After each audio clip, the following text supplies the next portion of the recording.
Bonjour à tous et bienvenue dans cette partie de la formation. Nous allons aller vers les choses concrètes. On va commencer par voir ce qu'on appelle les balises. Donc, comme je vous ai dit déjà plusieurs fois, les balises sont des signes distinctifs qui nous permettront tout simplement d'écrire le code HTML. Et donc, avant de commencer, si vous voulez, nous allons aller sur notre bureau, et puis nous allons créer un dossier dans lequel nous allons ranger notre travail. Ça, c'est très important. Il faut, désormais que vous commencez par être des développeurs, vous avez l'obligation d'être des personnes organisées, des personnes qui rangent bien son ordinateur. Parce qu'un développeur ne perd pas le temps. Et quand vous ne rangez pas bien, forcément, à un moment donné, vous allez vous retrouver à perdre le temps puisque vous aurez plusieurs projets à gérer. Donc, moi, je vais créer ici un dossier. Donc, je vais faire tout simplement un clic droit. Et puis, nouveau dossier. Alors, si vous voulez, nous allons mettre un nom. On va mettre, si vous voulez, balise HTML. Alors, ce que je vais également vous demander, évitez de mettre de l'espace dans les noms de dossiers. Ça, c'est très important. Alors, ça, il va également dans le nom des fichiers également. OK? Là, je commence par mettre HTML comme ça. Vous voyez que j'ai mis de l'espace là. Ça va passer correctement. Vous voyez, ça se passe correctement. Mais c'est pas bien parce que après, lorsqu'on aura besoin de faire des liens, forcément, on aura des problèmes. C'est pourquoi vous commencez tout de suite par prendre les bonnes habitudes.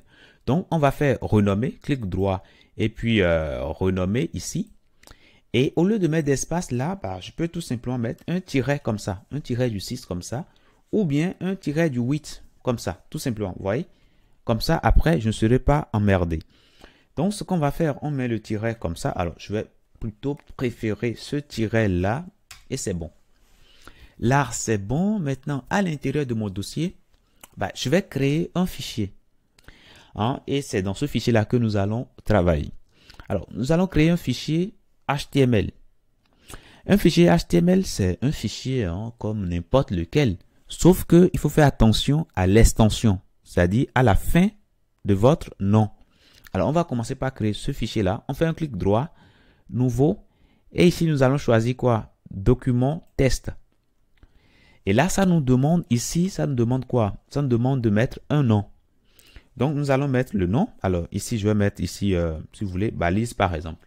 Balise, tout simplement. Avec un S si on veut. Alors là, c'est bon. Mais si je fais entrer, qu'est-ce qui va se passer? Là, je viens de créer un fichier, mais ce fichier n'est pas au format HTML. Moi, je veux que le fichier soit au format HTML. Donc, je peux modifier ça. Je fais clic droit dessus, renommer, et je vais changer l'extension. Donc, l'extension, c'est le test que nous avons après le point, qui suit immédiatement le nom. Donc, nous allons mettre ici HTML. On met HTML, on fait entrer. Et là, ça nous pose une question. Ça nous dit, est-ce qu'on est sûr de ce qu'on veut faire? Parce que on risque de rendre le fichier inutilisable. Oui, nous, on sait ce qu'on fait. On est des développeurs, on sait ce qu'on fait. Donc, on va cliquer simplement sur oui ici. Et là, c'est bon. Alors, qu'est-ce que vous voyez ici? Vous allez voir que l'icône a changé immédiatement, n'est-ce pas? L'icône a changé. Et désormais, on voit l'icône du navigateur Chrome, le navigateur par défaut que nous avons défini. Alors, vous, certainement, vous pouvez voir d'autres icônes d'autres navigateurs. S'il venait qu'il y a d'autres navigateurs qui sont configurés par défaut sur votre ordinateur, vous verrez cela.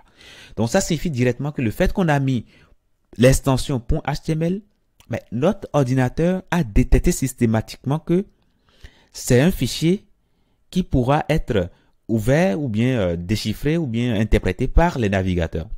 Voilà. Alors, parfois, vous n'avez pas l'extension affichée comme ça. Donc, il faudra venir sur affichage ici. Vous venez sur affichage. Et puis, vous avez extension de nom de fichier ici. Voilà. Donc, si vous décochez, vous voyez ici, on ne voit plus l'extension.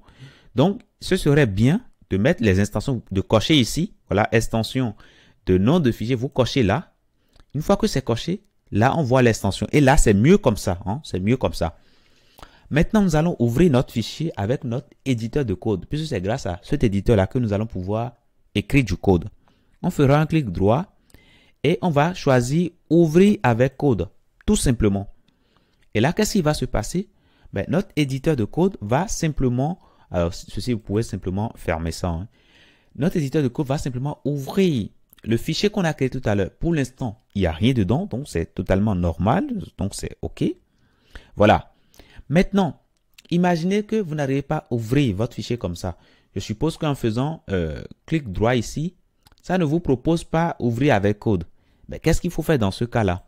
Ben, vous pouvez déjà ouvrir votre éditeur de code en venant sur menu démarrer. Vous mettez VS Code. Ça vous propose Visual Studio Code. Vous cliquez dessus. Et là, ça va vous ouvrir directement le logiciel, l'éditeur de code.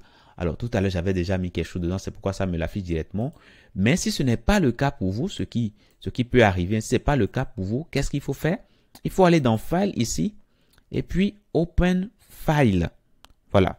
Ou bien Open Folder si vous voulez ouvrir tout le contenu d'un dossier. Mais si vous voulez, ici, on va cliquer simplement sur Open File pour aller ouvrir simplement un seul fichier. Là, ça nous ramène dans notre ordinateur. Donc, il faut qu'on aille à l'emplacement où nous avons notre dossier. On sait que notre dossier se trouve au niveau de notre bureau. On peut aller sur Bureau et on peut aller sur le dossier balise HTML. Et à l'intérieur, nous avons le fichier que nous voulons ouvrir. On va double-cliquer sur le fichier. Et c'est bon, ça nous ouvre directement le fichier ici dans notre éditeur de code. Donc, ce que je voulais vous dire dans cette partie, je voulais vous parler des balises HTML. Ce qui est important de savoir, c'est que il existe 3 types de balises. Donc, 3 types de balises. 3 types de balises HTML. Voilà, tout simplement. Il existe 3 types de balises HTML. Alors, nous avons quoi? Nous avons les balises qu'on appelle les balises ouvrantes, pardon. Balises ouvrantes. Voilà. Les balises ouvrantes. Nous avons les balises fermantes. Les balises fermantes. Alors, je vais espacer un peu là. Voilà, les balises fermantes. Voilà. Et nous avons les balises auto-fermantes. Les balises auto-fermantes. Voilà. Donc, c'est simple. En HTML, on a 3 types de balises. Il y a les balises qui sont appelées des balises ouvrantes. Généralement, pour ne pas dire la plupart du temps, c'est comme ça. Ça se présente comme ceci. Balise. Voilà. Donc, nous avons ici un chevron ouvrant et un chevron fermant. Et à l'intérieur, nous avons le nom de la balise. Alors ici, je mets balise, comme ça, pour vous dire, voilà, c'est le nom de la balise. Ça aurait pu être une balise P, donc vous allez voir P. Si je vous dis de me créer une balise ouvrante P, ben, vous me faites ceci. Voilà, une balise ouvrante P, vous me faites cela. Tout simplement. Maintenant, les balises fermantes s'écrivent comme ceci. Vous mettez ici un anti-slash et vous mettez le nom de la balise. Le nom de la balise. Alors, si je vous demande de me créer une balise, alors si ce n'est pas bien visible pour vous, je vais agrandir un peu. Hein. Donc, pour agrandir, vous appuyez la touche CTRL, vous maintenez appuyé et vous appuyez sur la touche plus. Voilà, ça vous permet d'agrandir. Alors ici, vous voyez ici, je peux enlever l'explorateur ici. Hein, je peux cliquer ici pour l'enlever ou bien cliquer pour l'afficher. Voilà. Donc, en gros, ici, j'ai ma balise fermante. Voilà. Et c'est tout. Donc, la différence qu'il y a entre une balise ouvrante et une balise fermante, c'est quoi? Ben, c'est le slash que nous avons ici. Donc, quand je vois le slash avant le nom, ça dit que c'est une balise fermante. Mais quand je vois simplement le nom uniquement à l'intérieur du chevron ouvrant et du chevron fermant, ça dit simplement que c'est une balise ouvrante, tout simplement. Vous voyez? Voilà. C'est très simple, c'est très facile à comprendre. Hein? Voilà, jusque-là. Maintenant, nous avons les balises auto-fermantes. Ces balises-là, on met le chevron et on met le nom de la balise, et on met le chevron, on met, pardon, un slash et on met le chevron fermant. Donc voilà. Donc voilà la façon dont on écrit les balises auto-fermantes. Alors ces balises-là, la différence que vous avez entre ça et cette balise fermante, c'est quoi? Pour la balise fermante, vous avez le slash avant le nom. Vous voyez, ici, on veut créer une balise P, donc une balise fermante P, donc on met le slash d'abord avant le nom. Mais pour les balises auto-fermantes, on met d'abord le nom et c'est après ça qu'on met le slash avant de fermer. Alors, si je vous demande par exemple de me créer une balise auto-fermante IMG par exemple, c'est vrai, ici on ne sait pas ce que fait IMG, bon, c'est pas le but. Mais si je vous demande de me créer une balise auto-fermante IMG, ben, vous faites comme ça. Voilà, tout simplement. Vous voyez? Et là, c'est très facile, vous voyez. Si je vous demande de me créer une balise ouvrante div, qu'est-ce que vous allez faire? Comme c'est une balise ouvrante, ça veut dire que je mets simplement chevron, je mets le nom. Comme je vous ai dit, je veux une balise div, ben vous mettez div comme ça. Et vous fermez. Et c'est bon. Alors, le navigateur ici, il est très intelligent. Hein. Il nous fait déjà ce qu'on ne lui demande pas. Bon, on l'enlève. Après, je vais vous dire après pourquoi il nous a fait ça. Donc là, c'est bon. Maintenant, je vous demande en exercice, écrivez-moi une balise fermante div.